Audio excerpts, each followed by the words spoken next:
الحمدللہ رب العالمین، تمام تعریفیں اللہ کے لیے، تمام حمد اللہ کے لیے۔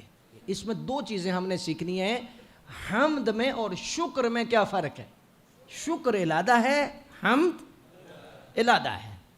تمام تعریفیں اللہ کے لیے ہیں جو تمام جہانوں کا پالنے والا ہے۔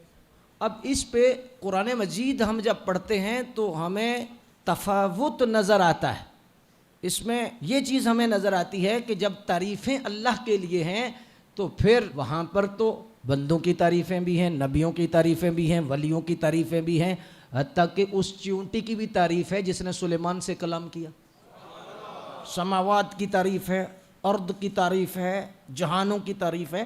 تو قرآن کا تو دعویٰ ہے شروع میں کہ تمام تعریفیں ہی اللہ کے لیے ہیں۔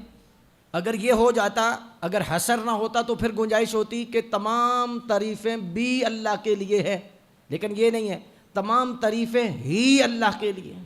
لیکن یہاں پر یہ ہے، حصر ہے، الحمدللہ رب العالمین، تمام تعریفیں ہی اللہ کے لیے ہیں، بس کسی اور کی تعریف، صرف اللہ کی حمد ہے، اللہ کی تعریف ہے۔ تو یہ تطبیق کیسے ہوگی؟ اس فرق کو کیسے مٹائیں گے؟ یہ ایک جملے میں فرق سمجھ آ جائے گا۔ جتنی بھی اللہ تبارک و تعالی جل مجد الکریم کی صفات ہیں اور مخلوق کی صفات ہیں، صفت سے ہی تعریف ہے نا۔ اب صفت ہے اللہ کی بھی اور صفت ہے مخلوق کی بھی، لیکن ہے اس اللہ کی صفت کی بھی تعریف ہے اور مخلوق کی صفت کی بھی تعریف ہے، لیکن اللہ کی ہی تعریف ہے۔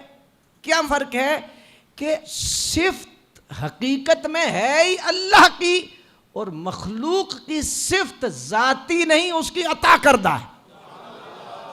مخلوق کے پاس جتنی صفات ہیں وہ ساری عطائی ہیں، ذاتی نہیں ہیں۔ چاہے نبی ہیں، ان کے پاس جتنی شانیں ہیں، عظمتیں ہیں، صفات ہیں، مقامات ہیں، مرتبے ہیں، ولی ہیں، غوث ہیں، قطب ہیں، ابدال ہیں، جتنی بھی مخلوقات ہیں ان کے جتنی بھی صفتیں ہیں، جتنی بھی شانیں ہیں، جو صفت ہے وہ ذاتی نہیں ہے۔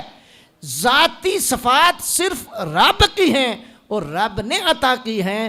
تو اب جب مخلوق کی صفات بیان کی جائیں گی، تعریف کی جائے گی، اصل میں وہ خالق کی ہی تعریف ہے۔ کیوں؟ صفت دینے والا خالق۔ تو اس لیے پھر یہ آئے گا کہ تمام تعریفیں ہے ہی اللہ کے لیے۔ تو اس لیے مخلوقات کی جتنی صفات ہیں وہ ساری اللہ کی عطا کردہ ہیں۔